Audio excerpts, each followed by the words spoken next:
Greetings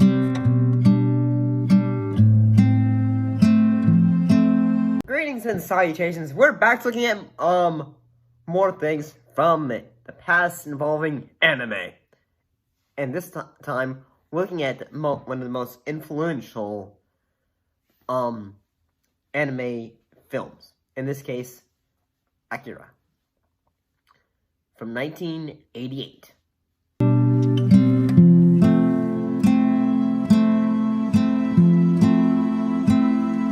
Directed by Katsura Otomo. This film has been, analyzed, talked to death, and all that, and has even been, in a way, even Kanida's famous slide has been imitated so much in pop culture, in shows, and all that.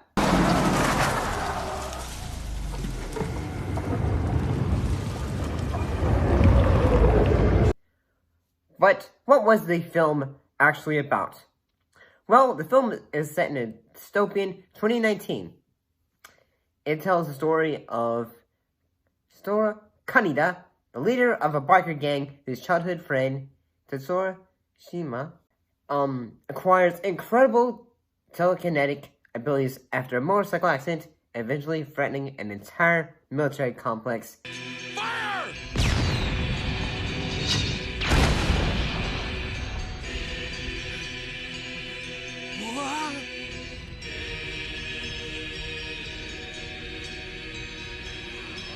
Is it Akira? Look, it's Lord Akira! And chaos and rebellion in the sprawling, futuristic metropolis of Neo Tokyo.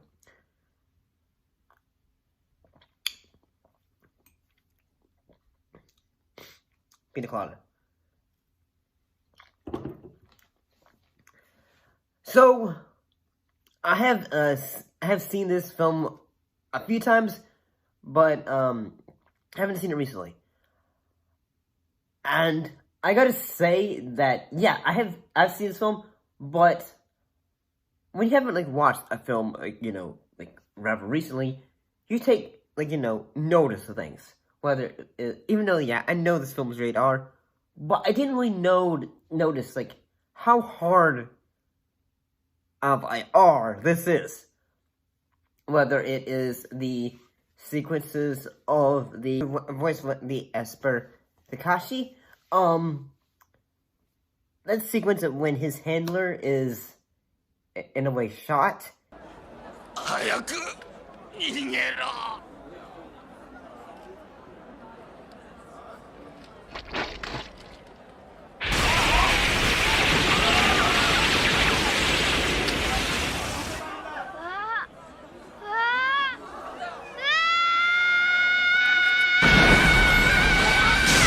I gotta say, yes, that is, we have, a lot of animes today that have, pushed the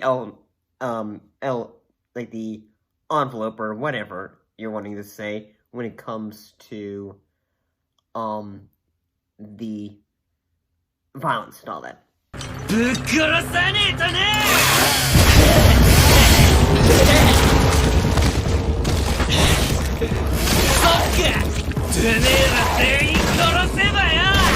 But it is a bit overkill, I suppose.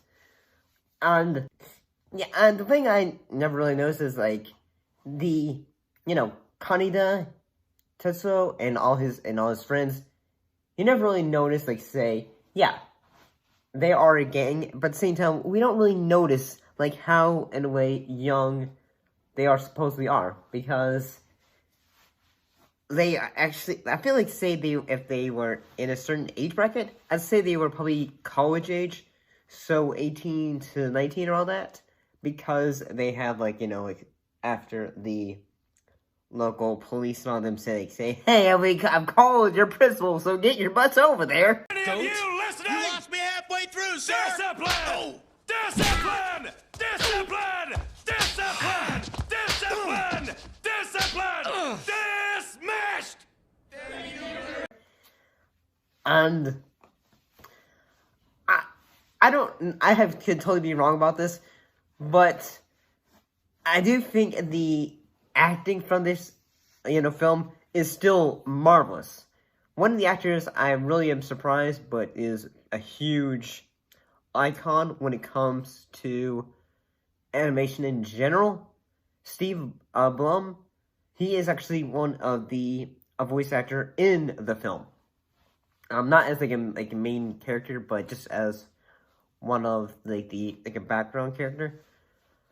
There are quite a lot of moments that really, in a way, when it comes to the animation of this, really is trying to tell you this is something special.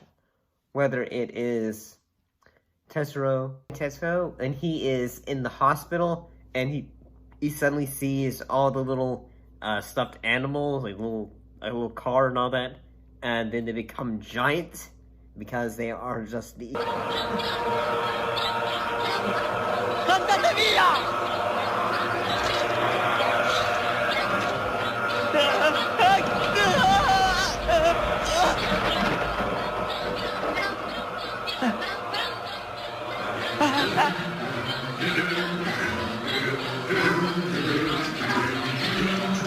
Telekinetic ideas of Takashi, Kyoko, and Meshiro. I think that moment is really, it is imposing how good the animation is with that sequence of how, yes, they're like, imagination kind of things, but how big the giant bear is, or the car is coming through the halls. A lot of filmmakers have said this film is a huge inspiration to them. I can totally see that, and I'm really surprised that, say, director David Lynch hasn't really said this film has. He probably has said it was an influence on him as well, but I would say, the body horror when Tetsuo, when he is fully, the transformation or mutation fully takes over him.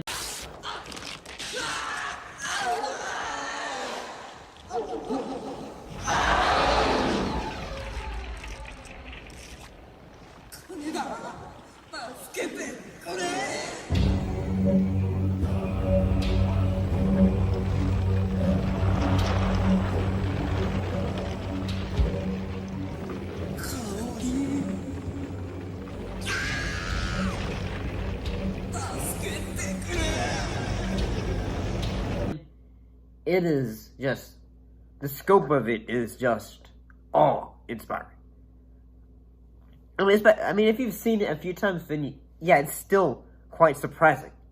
But if it's your first time seeing it, it is great. I do also kind of think that, whenever Tetsuo escapes for the first time from the hospital, probably second time, when all the soldiers are trying to, say, hey, stop! And he just obliterates them. It is just, 隠れたって無駄だ。やぶを銃を使え。これ以上の前進は何としても阻止せねばならん。撃て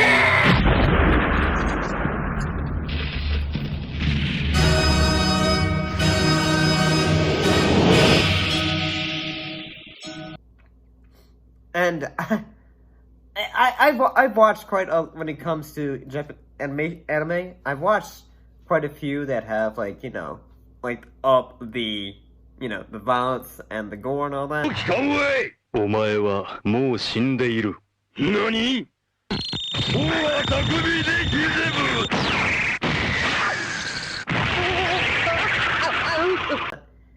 But it's still, I feel like this is the godfather of, that kind of reactions, I feel like. And I do have to say one thing though, is near the end of the film, when Kaneda is trying to save Tetsuo, and as well as other, his friends and all that, and he's seeing all the moments of Tetsuo's past, whether it was him, both of them at the shelter that they were growing up in. It is, you know, kind of tragic at the same time in that, yes, Tetsuo is, when, you know, they both grew up in a world of, you know, being bullied and all that, but at the same time, they are, I feel like, you know, they both grew up in a world full of, you know, violence and all that. So the only thing they was realizing, like, say, hey, projection kind of feeling. I can totally be wrong. I mean, I have not read the manga, so I cannot really say, like, what makes it different. Because especially, like, when it comes to adaptations of things, sometimes things are embellished, some things are, you know, changed to give a full inflection of, you know, a story. But overall, this film is a huge, huge film to watch.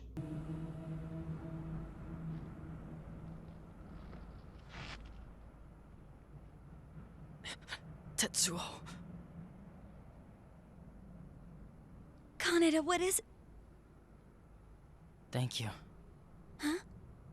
You called me, didn't you? And I heard you.